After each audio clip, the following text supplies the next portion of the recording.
Hello दोस्तों, welcome to my YouTube channel NJS के learning. तो आइए हम इस वीडियो में जानते हैं डिप्लोमा सेकेंड सेमेस्टर का जो आप लोग का इम्पोर्टेंट क्वेश्चन दिए थे नेक्स्ट लेक्चर में, कौन सा सब्जेक्ट ट्रांसफॉर्मर एंड अल्टरनेटर का। तो उसका जो आपका इम्पोर्टेंट क्वेश्चन दिए थे उस क्वेश्चन का एक एक करके आंसर डिस्कशन करेंगे। जितना आप लोग का क्वेश्चन दिए थे उसमें भी आपको इम्पोर्टेंट क्वेश्चन छांट के उसका आंसर आप लोगों को दिया जाए, प्रोवाइड किया जाएगा। उसके साथ आप लोग को एक्सप्लेन करते चलेंगे, ठीक है। तो चलिए हम उसके साथ आप लोग को आंसर देते हैं। पहले क्वेश्चन का डिस्कशन करते हैं और उसके साथ साथ आंसर आप लोग को बताते हैं। ओके, तो पहला आप लोग का जैसे कि था, describe the flowing term related to magnetic circuit. तो जो आप लोग का मैग्नेटिक सर्किट था, मैग्नेटिक सर्किट जो आपका जो पॉइंट था, मतलब डिफिनीशन था, उसको डिस्क्राइब करना है। तो एक एक चलिए हम एक एक डिफिनीशन को डिस्क्राइब करते हैं। ओके, तो चलिए, तो पहला था मेरा रिलक्टेंस। तो रिलक्टेंस क्या होता है? It is defined as the magnetic material by which it is oppose the magnetic flux is known as reluctance.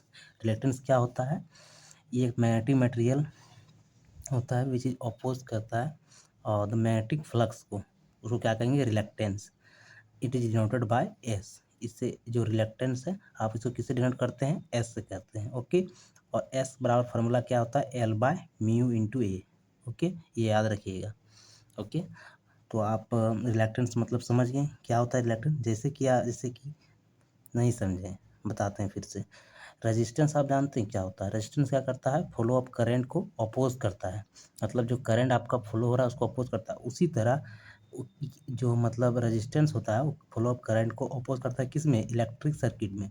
उसी तरह सेम एज वे सेम रिलक्टेंस जो होता है, रिलक्टेंस होता है मैग्नेटिक कर फ्लक्स। इसमें मैग्नेटिक सर्किट, इसमें इलेक्ट्रिक सर्किट रेजिस्टेंस होता है, करंट को अपोज करता है, और ये मैग्नेटिक सर्किट में क्या करता है? रिलक्टेंस फ्लक्स को अपोज करता है। ओके, सेम प्रॉपर्टी मतलब अपोजिट है, इसमें फ्लक्स इसमें करंट, मतलब अलग अलग चीज़ है।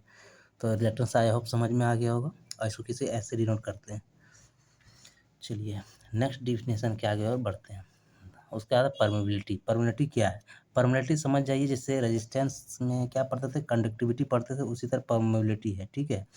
तो परमेबिलिटी देखते हैं क्या होता है। क्या कहता है? It is the property of magnetic material. ये क्या है? प्रॉपर्टी है मैग्नेटिक मटेरियल का। By which is allow the flow of current the magnetic flux is known as permeability. ये क्या करता है? फ्लो ऑफ करेंट को अलाउ करता है बाय किसके थ्रू से? मैग्नेटिक फ्लक्स को, उसको क्या कहेंगे? परमेबिलिटी कहते हैं। और इसको डिनोट किससे करते हैं? It is denoted by mu. Mu से करते हैं, ठीक है, परमेबिलिटी। तो परमेबिलिटी का फार्मूला क्या होता है? म्यू बराबर mu naught into mu R. इसका क्या होता है? तुम्हारा इंटू होता है। वेयर म्यू नॉट क्या है? एब्सोल्यूट परमेबिलिटी है, और म्यू आर क्या होता है? रिलेटिव परमेबिलिटी है। म्यू नॉट क्या है? एब्सोल्यूट परमेबिलिटी, और म्यू आर क्या है? Relative permeability. The value of mu is, जो मेरा यहाँ पर mu equal to mu naught into mu R है, तो म्यू का वैल्यू कितना होता है? म्यू नॉट का कितना होता है? 4 पाई इंटू 10⁻⁻⁷ हेनरी पर मीटर होता है। ये वैल्यू आप याद कर लीजिएगा, ये ठीक है। ये इस तरह से परमेबिलिटी। चलिए, द वैल्यू, सॉरी आप लोग को नहीं दिख रहा था, फिर से रिपीट करते हैं। The value of mu naught is 4 pi into 10⁻⁷ Henry पर मीटर। ओके, ये म्यू नॉट का वैल्यू होता है। चलिए नेक्स्ट डिफिनेशन देखते हैं। नेक्स्ट मेरा क्या है? Magnetic flux. मैग्नेटिक फ्लक्स क्या होता है? It is defined as the imaginary lines of force which moves from north pole to south pole is known magnetic flux. Magnetic flux क्या? इसका डिफाइन ये एक प्रकार इमेजिनरी लाइन्स होता है। ओके, जैसे कि ये मैग्नेट है, नॉर्थ और साउथ दो पोल है, ये इमेजिनरी लाइन्स हम याद रखिएगा। नॉर्थ पोल से इमर्ज होता है और साउथ पोल में घुसता है। ओके, तो हम कह सकते हैं कि इधर से नॉर्थ से निकलता है और साउथ में घुस जाता है। इसको किससे डिनोट करते हैं? It is denoted by phi. Okay, इसको फाई से डिनोट किया जाता है। Okay, it is denoted by phi. अब फाई बराबर फॉर्मूला जानते हैं, M F by reluctance equal to N I by N S होता है, जहाँ एन क्या है? Number of turn, I current है, एस रिलक्टेंस है। फाइव बराबर एन आई बाई एस, ये आपका न्यूमेरिकल में पूछ देगा। ओके चलिए, और एसआई यूनिट क्या होता है फ्लक्स का, तो वेबर होता है, इसे डिनोट डब्ल्यू बी इस शॉर्ट में लिखते हैं। ओके चलिए, समझ गए मैग्नेटिक फ्लक्स। उसके बाद चलते हैं मैग्नेटिक सर्किट। मैग्नेटिक सर्किट क्या होता है? मैग्नेटिक सर्किट होता है, it is defined as the path in which magnetic flux are moves in a circuit by the help of MF is known as magnetic circuit. मतलब कि magnetic circuit एक वह circuit है जो मैग्नेटिक मेरा flux क्या करता है, मूव करता है, एक रास्ता होता है। ठीक है, जैसे इलेक्ट्रॉन को रास्ता क्या होता है चलने का, फ्लो ऑफ इलेक्ट्रॉन, वायर इस थ्रू में जाते हैं, करंट का वायर होता है, करंट को मूव करते हैं, वायर में कराते हैं, उसी तरह ये मैग्नेटिक सर्किट मैग्नेटिक फ्लक्स को मूव कराते हैं मैग्नेटिक सर्किट में। ओके, और एम एफ बराबर क्या होता है, एन आई होता है, नंबर टर्न इंटू आई फार्मूला होता है। ओके चलिए, अब नेक्स्ट देखते हैं, डिफिनीशन मेरा है absolute permeability. Absolute permeability, it is the define as the ratio permeability to relative permeability is known as absolute permeability. अब देखिए, इसका डिफिनेशन आप लोग को हार्ड लग रहा हो क्या? आप देखिए, इस फार्मूला को आपको याद रखिएगा, इस फार्मूला को याद रखने से आपका डिफिनेशन इजीली याद हो जाएगा। जैसे क्या कह रहा है, कुछ नहीं है डिफिनेशन में, म्यू नॉट इक्वल टू क्या है, mu by mu R, it is define the ratio of permeability, इसको क्या बोलते हैं, परमेबिलिटी टू रिलेटिव परमेबिलिटी, इसको रिलेटिव आर है, रिलेटिव परमेबिलिटी, इसी का रेशियो, इसी को हम बात को यहाँ डिफिनेशन लिख दिए। ओके चलिए, नेक्स्ट आप देखते हैं। नेक्स्ट क्वेश्चन है मेरा, define the flowing term related to three phase AC circuit. Three phase में जितना भी मेरा मतलब टर्म है उसको डिफिनेशन करते हैं। ओके, पहला है फेज वोल्टेज। फेज वोल्टेज क्या होता है, कहते हैं it is the define as the voltage which is present in phase conductor is known as phase voltage.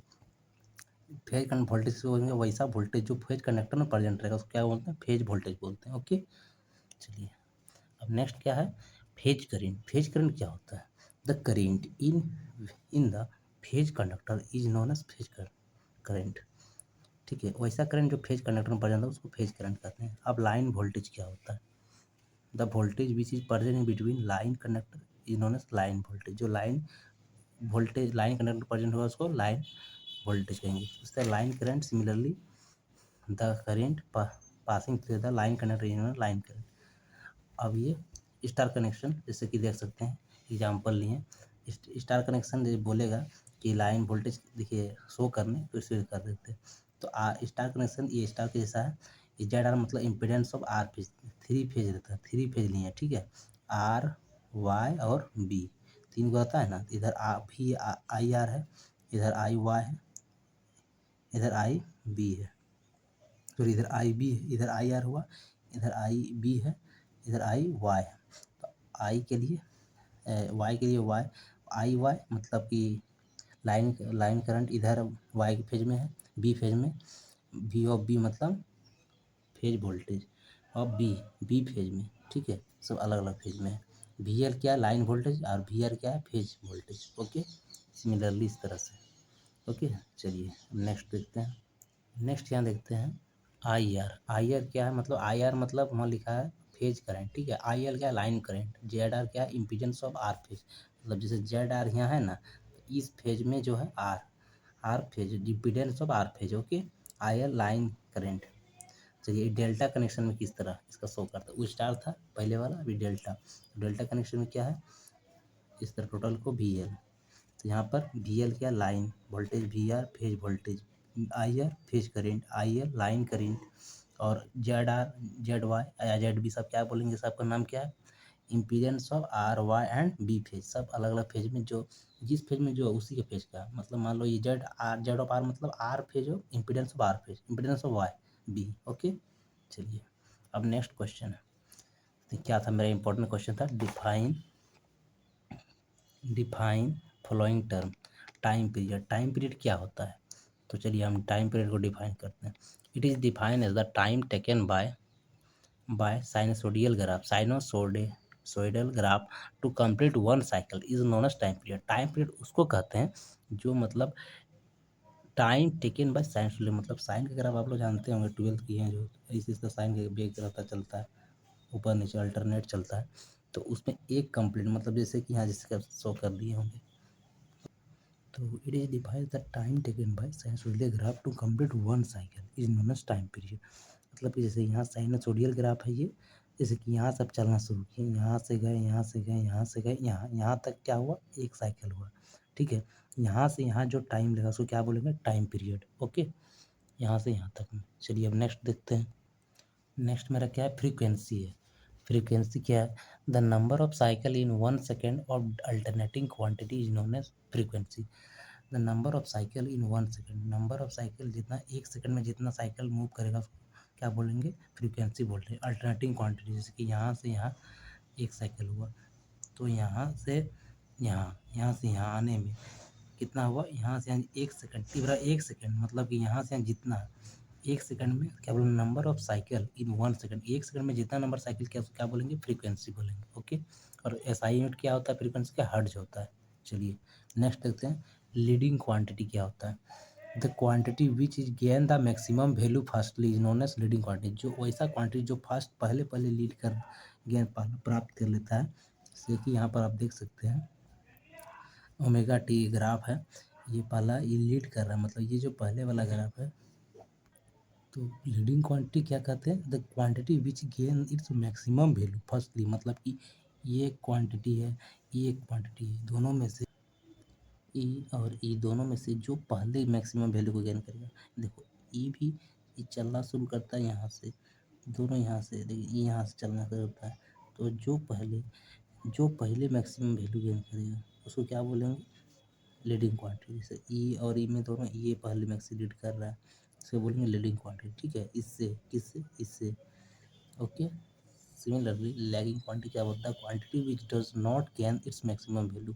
वैसा क्वांटिटी जो maximum value value minimum value does not gain maximum value in minimum time, मतलब कम समय में ज़्यादा time. ठीक है, मतलब कि जैसे कि आप यहाँ पर देख सकते हैं, यहाँ से मतलब इधर क्या है, टाइम के ग्राफ है। ठीक है, तो टाइम यहाँ से यहाँ, यहाँ से यहाँ, यार यहाँ से यहाँ, यहाँ से यहाँ, तो ई क्या किया, इतना टाइम इसको, ई क्या किया, मैक्सिमम वैल्यू गेन किया इतना टाइम में, और इसको यहाँ से इतना लग गया, तो ई पहले ने किया। उसी तरह यहाँ क्या बोल रहा है, the quantity which does not gain maximum value, वैसा क्वांटिटी जो पहले मैक्सिमम वैल्यू नहीं प्राप्त होता इन कम टाइम में, इन्होंने lagging quantity.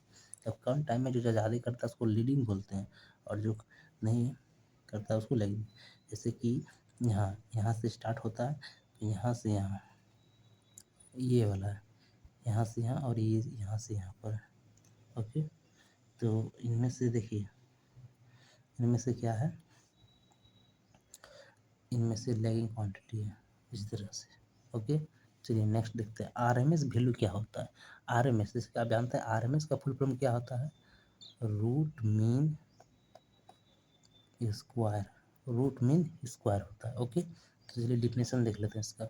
The value of AC present in signal is known as RMS. वैसा वैल्यू जो एसी प्रेजेंट होता है सिग्नल में, उसको क्या बोलेंगे, RMS. It is full form root mean square. Okay, चलिए नेक्स्ट देखते हैं, the RMS value of voltage. तो याद रखिएगा ये इंपॉर्टेंट है, आरएमएस वैल्यू वोल्टेज का क्या होता है, Vm/√2 होता है। उसी तरह करेंट का क्या होता है, Irms बराबर Im/√2 होता है। ओके, चलिए नेक्स्ट देखते हैं, एवरेज वैल्यू क्या होता है। The amount of DC present in signal और नॉन एज एवरेज वैल्यू। वैसा डीसी अमाउंट प्रेजेंट रहेगा सिग्नल में, उसको क्या बोलेंगे, एवरेज वैल्यू। और एसी रहेगा तो हमारा RMS value. Okay, average value of the voltage. Voltage क्या होता है, एवरेज वैल्यू 2AV/2Vm/π होता है। सिमिलरली IAV का क्या हो जाएगा, 2Im/π हो जाएगा करेंट का, ये वोल्टेज का है। ओके, चलिए अब नेक्स्ट देखते हैं मेरा फॉर्म फैक्टर। फॉर्म फैक्टर क्या होता है, फॉर्म फैक्टर क्या होता है, ratio of RMS value to the average value is known as form factor. Okay, तो फॉर्म फैक्टर रेशियो से आरएमएस वैल्यू और एवरेज वैल्यू क्या बोलेंगे, फॉर्म फैक्टर बोलेंगे। चलिए अब नेक्स्ट देखते हैं, पीक फैक्टर। पीक फैक्टर क्या होता है, the ratio of peak value to the RMS value of alternating quantity is known as peak factor. The ratio किसका किसका, the ratio of peak value to the RMS value of alternative quantity, मतलब alternate quantity का क्या बोलेंगे, peak factor बोलेंगे। Peak factor होता है peak value by RMS value. Okay, ratio होता है। चलिए हम नेक्स्ट देखते हैं, रिएक्टेंस किसको बोलते हैं। रिएक्टेंस आपको तीन तरह से समझना है। रिएक्टेंस है और रेजिस्टेंस है और कैपेसिटेंस, तीनों प्रकार रेजिस्टेंस ही भी रेजिस्टेंस है। देखिए इसका किसको बोलते हैं, रेजिस्टेंस ऑफ इंडक्टर। जो इंडक्टर जो मेरा है इसका resistance and capacitor, the resistance of inductor and capacitor, sorry ये रिएक्टेंस, यहाँ पर क्या बोल रहे हैं, रिएक्टेंस। तो क्या बोल रहा है, the resistance of inductor and capacitor is not reactance, is denoted by x. X से डिनोट करते हैं, एक्स से डिनोट करते हैं किसको, रिएक्टेंस को। ठीक है, रिएक्टेंस को फिर से बोल देते हैं, रिएक्टेंस को कहते हैं resistance of inductor and capacitor, मतलब इसका रेजिस्टेंस, मतलब आर ऑफ एल और आर ऑफ सी, ये दोनों को क्या मिला के क्या कहेंगे, रिएक्टेंस कहते हैं। ओके, चलिए अब नेक्स्ट देखते हैं। अब चलिए देखते हैं इंडक्टिव रिएक्टेंस क्या होता है। The reactance of inductor is not inductive reactance. Inductive reactance में समझ गए, इंडक्टर वोल्टेज और सॉरी कैपेसिटर और इंडक्टर का रेजिस्टेंस को क्या बोलते हैं, रिएक्टेंस बोलते हैं। उसमें भी दो टाइप होता है, इंडक्टिव मतलब इंडक्टर का जो रेजिस्टेंस क्या बोलते हैं, the reactance of inductor is known as inductive reactance, मतलब कि जो इंडक्टर में रेजिस्टेंस होगा आर ऑफ एल, तो क्या बोले, it is known by X of L. Okay, X of L बराबर जे ओमेगा एल होता है।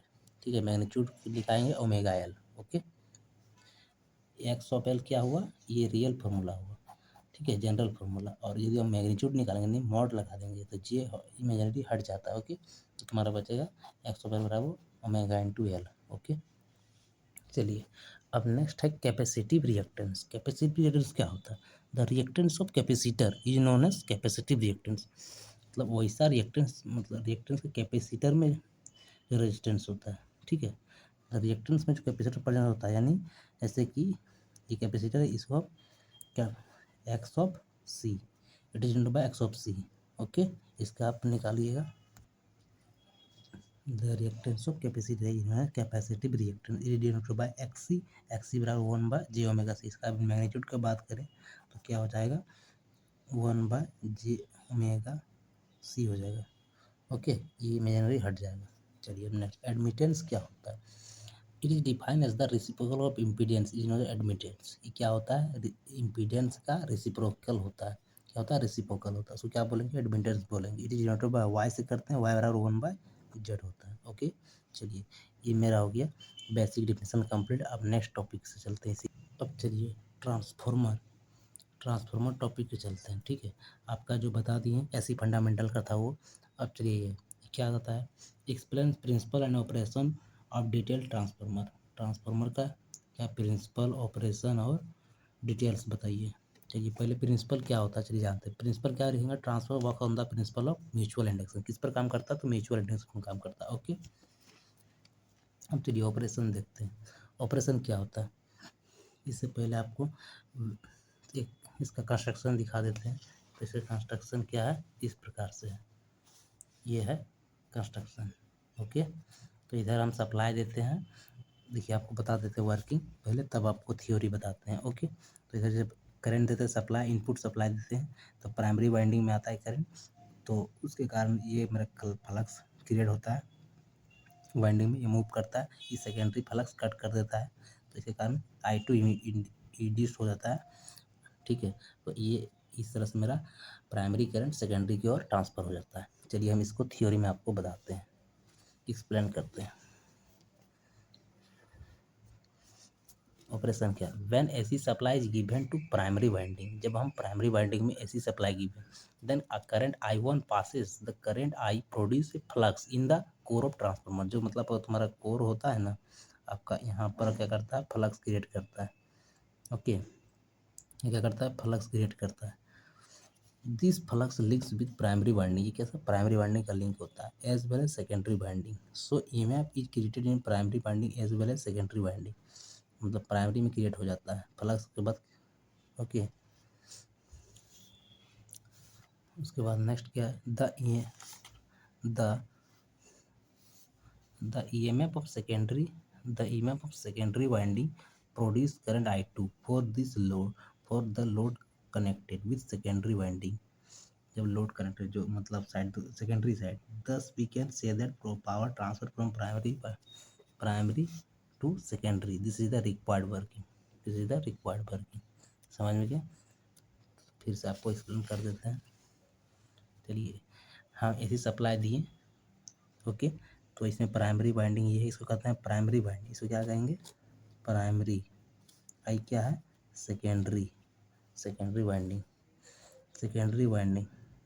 Primary winding, I secondary winding.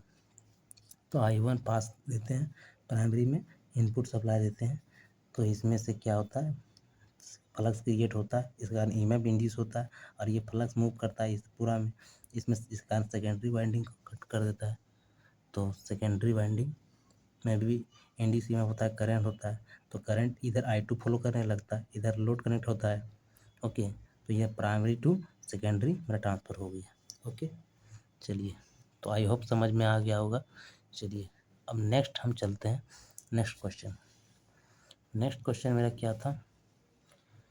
Briefly explain construction details at transformer. क्या कंस्ट्रक्शन क्या है? तो कंस्ट्रक्शन चलिए देखते हैं। We can explain construction and detail transformer. Transformer construction देखते हैं। तो देखिए कंस्ट्रक्शन किस तरह होता है। ये मेरा ट्रांसफार्मर है। क्या है? ट्रांसफार्मर है, सिंगल फेज ट्रांसफार्मर। ठीक है, सिंगल फेज ट्रांसफार्मर है। तो देखिए ये मेरा रहता है एक्सप्लॉयड बेंड। ओके, ये हाई वोल्टेज लो वोल्टेज, ये जो मेरा होता है ना, इससे हमको देखिए एक बड़ा छोटा क्यों रहता है, इसमें प्लस है, पॉजिटिव नेगेटिव, इससे मेरा वोल्टेज सप्लाई देते हैं। Okay, primary voltage secondary voltage. Exploited bend होता है। ओके, कूलिंग ट्यूब होता है। ये कूलिंग ट्यूब क्या करता है, ये जब मेरा ऑयल देखिए इसे सब क्या है, ये सब मेरा है ऑयल है, ये सब ऑयल है। ये ऑयल जब गर्म हो जाता है तो मतलब इसको कूल कर दिया जाता है, तो कूलिंग ट्यूब मतलब और ये ऑयल इधर की ओर भेजा जाता है ताकि ये कूल हो रहे। ओके, ताकि फटे नहीं ट्रांसफार्मर। इसमें वाइंडिंग रहता है, primary winding, secondary winding, winding रहता है। तो अंदर वाला इसको सेकेंडरी वाइंडिंग कहते हैं, ये जो बाहर वाला वाइंडिंग रहता है इसको प्राइमरी वाइंडिंग कहते हैं। ओके, और ये फूड मतलब इसको रखने की जगह ऑयल फूड माउंटिंग, ये रहता है, ये वाला आपका इसमें कंजर्वेटर रहता है। ओके, ये जो आपका पाइप है ये बक्कल रिले होता है, ये इंटरनल फॉल्ट को जो रहता है ना, बक्कल रिले ये क्या काम करता है, इसमें एक घड़ी लगा रहता है, इसमें जो इंटरनल फॉल्ट होता है इसको ये सेंस करता है, मतलब अलार्म भी लगाता है जब इसमें आप ऑटोमेटिकली ऑफ हो जाता है। और ये कंजर्वेटर है, ये ब्रीदर है। ओके, कंजर्वेटर क्या करता है, यहाँ पर जो मॉइस्चराइज है उसको एब्जॉर्ब करता है। ओके, और ये ब्रीदर क्या करता है, उसका ब्रीथिंग करता है सिलिका जेल के थ्रू। ओके, ये मेरा कंस्ट्रक्शन हो गया। ओके, अब मेरा नेक्स्ट क्वेश्चन है briefly explain current transformer and potential transformer. Okay, so we can explain current transformer CT short में लिखते हैं। ओके, तो करंट ट्रांसफार्मर क्या होता है? The type of transformer which is used for measurement of high AC current is known as current transformer. मतलब ऐसा transformer जो हमको हाई AC करंट को यूज कर मेजर करने में यूज करते हैं उसको क्या बोलेंगे? Current transformer. ओके, इसका प्रिंसिपल क्या होता है? प्रिंसिपल देखते हैं। It work the principle of transfer action. अब ट्रांसफार्मर एक्शन की तरह काम करता है। According to transfer action principle, in this principle, according to this principle, high current converted into low current and low current is given low range of emitter। जैसे कि यहाँ पर आप देख सकते हैं कंस्ट्रक्शन इसका, यहाँ यहाँ लो रेंज एमीटर लगा हुआ है। हाई को करंट को क्या करता है, ये हाई AC करंट को लो AC करंट में करता है, और इस एमीटर को दिया जाता है, इसमें मेजर कर लेता है। इसी ग्राउंड होता है, सेकेंडरी ग्राउंडेड होता है। ओके, चलिए इस तरह से आप लिख दीजिएगा, अच्छा मार्क्स मिल जाएगा। चलिए अब नेक्स्ट देखते हैं potential transformer. Potential PT full form होता है the type of instrument intel transformer which is use for measurement high AC voltage is known as potential. वह ट्रांसफार्मर जो यूज करते हैं हाई AC वोल्टेज को मेजर करने में। ओके, उसको पोटेंशियल ट्रांसफार्मर कहते हैं। चलिए नेक्स्ट देखते हैं ये प्रिंसिपल से क्या है। It's the principle of transformer action, ये ट्रांसफार्मर की तरफ अकॉर्डिंग टू दिस प्रिंसिपल, इस प्रिंसिपल के through high voltage converted to low voltage, ज़्यादा वोल्टेज को छोटा वोल्टेज कम कर, and low voltage is given to low range volt meter. Similarly CT की तरह है। ओके, करंट ट्रांसफार्मर की तरह है, मतलब यहाँ लो रेंज वोल्ट मीटर लगा हुआ है, जैसे कि आप देख सकते हैं लो रेंज वोल्ट मीटर।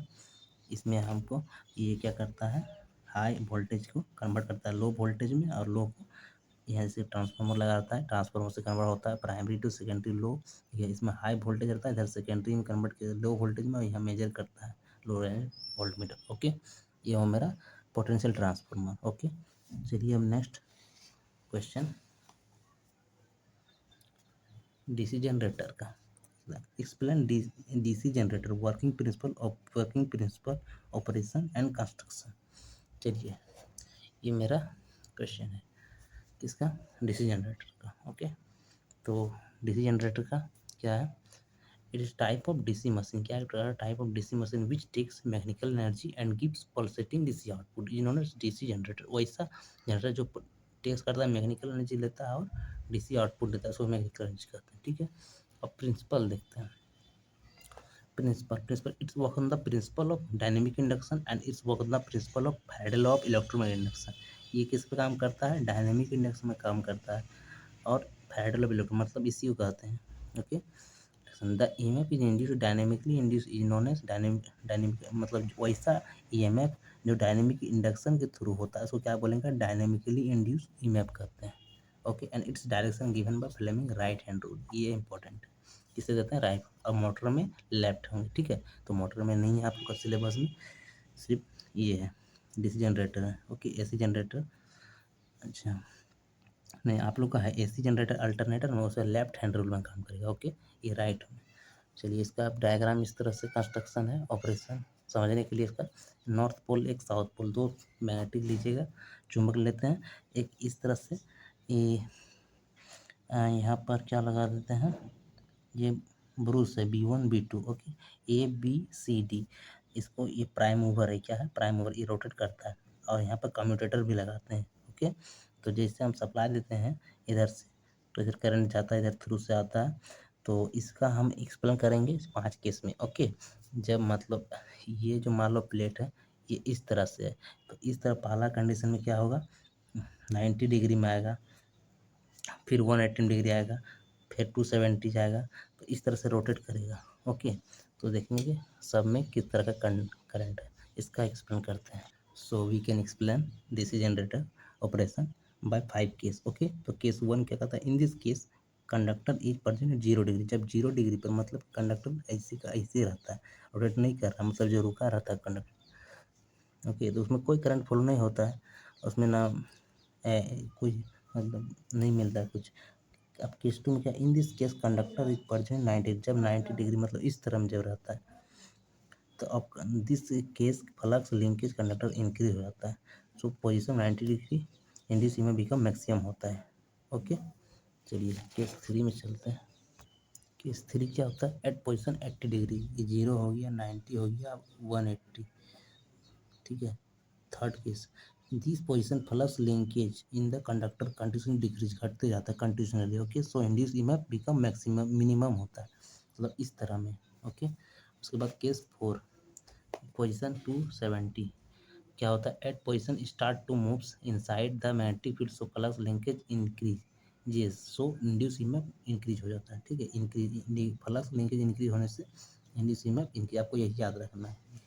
ओके, अब इन लास्ट केस है आपका एट पोजीशन 360 में, मतलब in this case conductor coming out from the magnetic field, coming out from magnetic field, so induced EMF decreases, induced में क्या होता है, डिक्रीज हो जाता है, become maximum flux इंक्रीज, जब EMF डिक्रीज हो जाता है तो मेरा क्या होता है, फ्लक्स लिंकेज इंक्रीज होता है। फ्रॉम अबव केसेस मतलब ऊपर से जितना केसेस देखें, we can say that this is the required working of this generator, इतना आप एक्सप्लेन कर दीजिएगा, आपको फुल मार्क्स मिल जाएगा। ओके, चलिए अब नेक्स्ट हम चलते हैं। आपका जो नेक्स्ट है अल्टरनेटर, अल्टरनेटर जस्ट हम देखें, अल्टरनेटर क्या बोलते हैं, एसी जनरेटर भी बोलते हैं, या एसी जनरेटर बोलते हैं। हम लोग ने देखे डीसी जनरेटर अभी नहीं है, तो डीसी जनरेटर इसके जस्ट उल्टा है, मतलब इस एसी जनरेटर थोड़ा सा क्या करता है, इसमें प्रिंसिपल पहले देखते हैं। तो इसका प्रिंसिपल क्या होता है, प्रिंसिपल अल्टरनेटर ऑफ और एसी जनरेटर भी कहते हैं, works on the principle of electromagnetic induction, ये किस पर काम करता है, इलेक्ट्रो, वो क्या करता है, डायनेमिक इंडक्शन में काम करता है। ओके, याद रखिएगा, ये क्या करता है, इलेक्ट्रोमैग्नेटिक इंडक्शन। ऑपरेशन चलिए अब देखते हैं इसका operation, we can explain operation of alternator, let's consider diagram of shown below.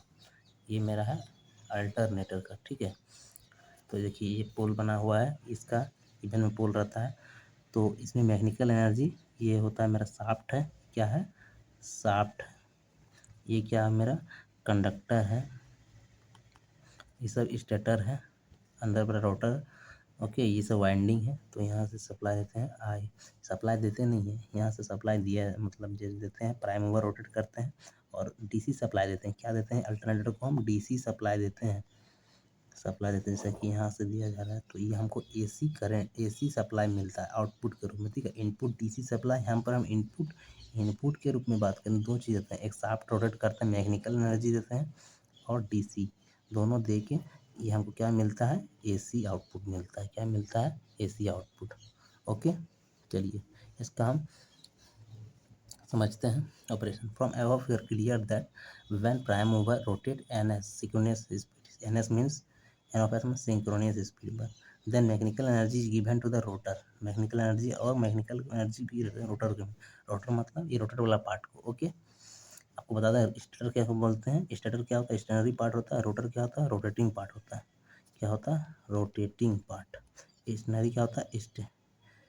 Stationery होता है। स्टेटर क्या होता है? स्टेशनरी पार्ट होता है। तो फिर से from above we are clear that when prime mover rotate and N of S मतलब synchronous speed, the mechanical energy is given to the rotor start to rotate after RMF is created in the air gap. Air gap मतलब यहाँ पर जो gap होता है stator और rotor के बीच में, उसको एयर गैप बोलते हैं। उसमें जो मेरा क्या क्रिएट होता है? आरएमएफ। आरएमएफ का फुल फॉर्म क्या होता है? Rotating magnetic field. आरएमएफ जैसे ईएमएफ होता है ना, इलेक्ट्रोमैग्नेटिक इंडक्शन, उसी तरह आरएमएफ का रोटेटिंग मैग्नेटिक फील्ड होता है। कहाँ होता है? क्रिएट एयर गैप में। The flux of this magnetic field act by cuts by, मतलब जो दिस फ्लक्स कट करता है, magnetic field cuts by stator conductor, मतलब ये जो कंडक्टर है स्टेटर में, ये क्या करता है? यहाँ जो आरएमएफ मेरा क्रिएट होता है इधर में ऐसे रोटेट करता है, तो ये कंडक्टर क्या करता है? इसको फ्लक्स को, यहाँ जो फ्लक्स कट कर देता है ये conductor. Okay, so E M I takes place, electromagnetic induction takes place the magnetic field, so EMF takes place in stator conductor, so alternate EMF is created in the stator conductor में alternate हो जाता है। This finally voltage generated in a alternator and mechanical energy converted in electrical energy, this is the required working of alternator. यही है alternator का working, ठीक है। इसमें हम क्या समझे आप? ये अल्टरनेटर में हम इनपुट के रूप में मैकेनिकल एनर्जी दिए, प्लस में क्या दिए?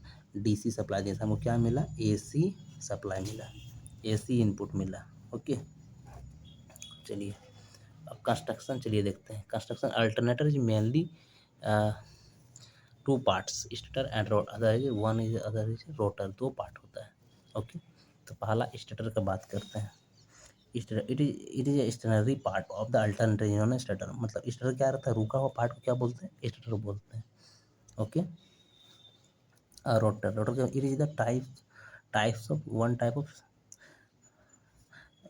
रोटर किसको बोलते हैं? आपको बताते हैं रोटर क्या होता है। ये रोटेटिंग पार्ट होता है, ये मतलब मूव करते रहता है। ओके, और स्टेटर क्या होता है? स्टेशनरी पार्ट होता है, ये रोटेटिंग पार्ट होता है। अब रोटर क्या होता है?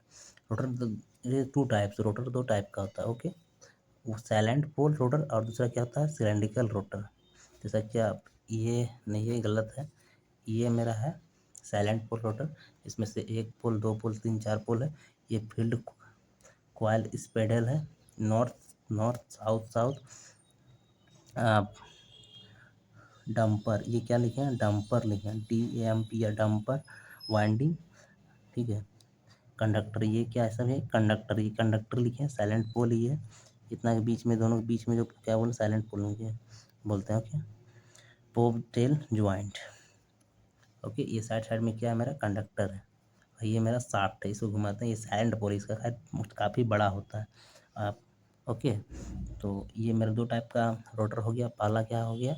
साइलेंट पोल, और दूसरा सिलेंड्रिकल। दोनों पूछ का बेटर कौन है? तो मेरा मतलब कौन ज़्यादा स्पीड से घूमता है? सिलेंड्रिकल, क्योंकि इसका साइज बड़ा होता है, ताकि इसका कम स्पीड में रोटर करता है। ओके, चलिए देखते हैं सिलेंड्रिकल रोटर। ये मेरा हो गया सिलेंड्रिकल रोटर। क्या हुआ? सिलेंड्रिकल रोटर, ये मेरा सिलेंड्रिकल रोटर है। Okay, sorry mistake. ये क्या हुआ? सिलेंड्रिकल रोटर है, ठीक है।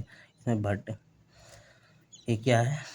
ये स्लॉट विद फील्ड वाइंडिंग, ये सब क्या स्लॉट है, साइड साइड में स्लॉट है, पूरा साइड साइड होगा कंडक्टर वाइंडिंग, वेट्स है, नॉन साइलेंट पोल है, ये सब साइलेंट पोल नहीं है, नॉर्थ साउथ, ये शाफ्ट है, बीच में शाफ्ट रहता है, बटन लाइनिंग होल, ये सब क्या है, बटन लाइन होल। तो ये मेरा हो गया सिलेंड्रिकल। या तो इसको और टाइप में बना सकते हैं, इसका और है, जैसे इस तरह से कर दीजिएगा सिलेंड्रिकल, इस तरह से कर सकते हैं और इस तरह से कर देंगे। ओके, तो इस तरह से भी आप बना सकते हैं। ये मेरा हो गया सिलेंड्रिकल, सिलेंड्रिकल हो गया, ये मेरा सिलेंड्रिकल, इस टाइप का आप बना सकते हैं। ओके, ये मेरा हो गया सिलेंड्रिकल रोटर। ओके, तो ये रहा आपका, ये आपका रहा ट्रांसफॉर्मर एंड अल्टरनेटर का जो इम्पोर्टेंट क्वेश्चन डाले थे प्रीवियस लेक्चर में, इस सब का आंसर है। ठीक है, तो बेस्ट ऑफ लक आप लोग के एग्ज़ाम के लिए। चलिए मिलते हैं नेक्स्ट वीडियो में, और हम आप नए हैं तो हमारे चैनल को लाइक सब्सक्राइब कर लें, ताकि इस तरह से और वीडियो मिलते रहें। चलिए धन्यवाद, मिलते हैं नेक्स्ट वीडियो में।